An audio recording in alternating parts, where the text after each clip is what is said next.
All right, guys, now we're going to start to learn how to select certain elements based on where they are, okay? Like we want to select this UL, then we want to find, hey, what's the last child of this UL? Should be this one.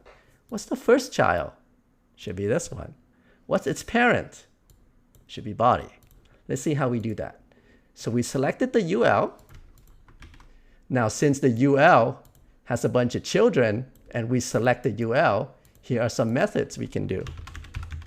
Console.log mylist dot first child. Let's see what that gives us. First child just gives us a text node. Because if you look, this is the UL, this is the first child. But what type of node is it? It's a text node. But that's not really useful, right? So we should do first element child. And that gives us the H2 with the numbers. Dot text content. Yep.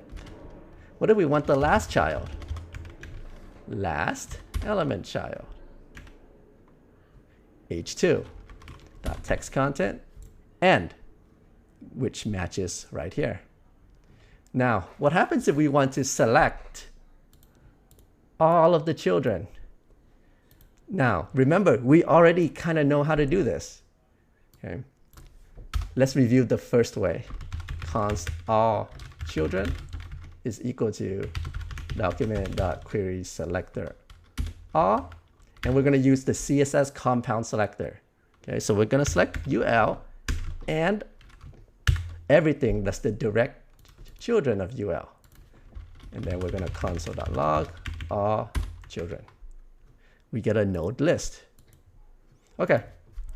We can also do const, let me erase this, all children is equal to mylist dot children. And then let's console.log that. This is now an HTML collection. It's very similar to a node list, but if you look, you cannot do a for each. But since it's array-like, you can loop through it, and you can still change the text contents if you wanted to. Okay, so let's see, we can do for, let's use a for of loop. Const value of all children, and then value.text content, let's change it to updated. And then we're gonna console.log value.text content.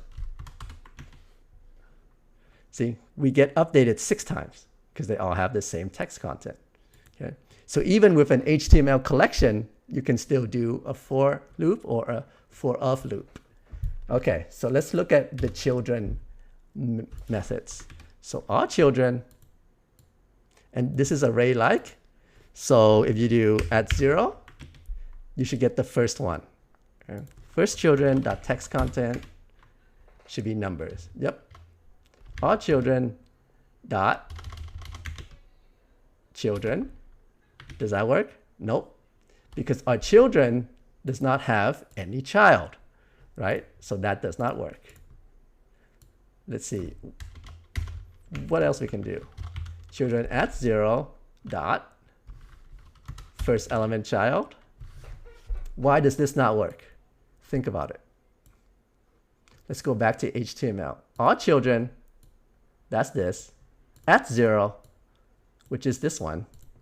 And then we said first element child. But this has no children. Therefore, we get a null. Okay. So be very careful when you're doing this, because JavaScript does not throw an error if it doesn't find anything. It just throws null. So sometimes you don't know what's going on. Okay. Okay, let's move on.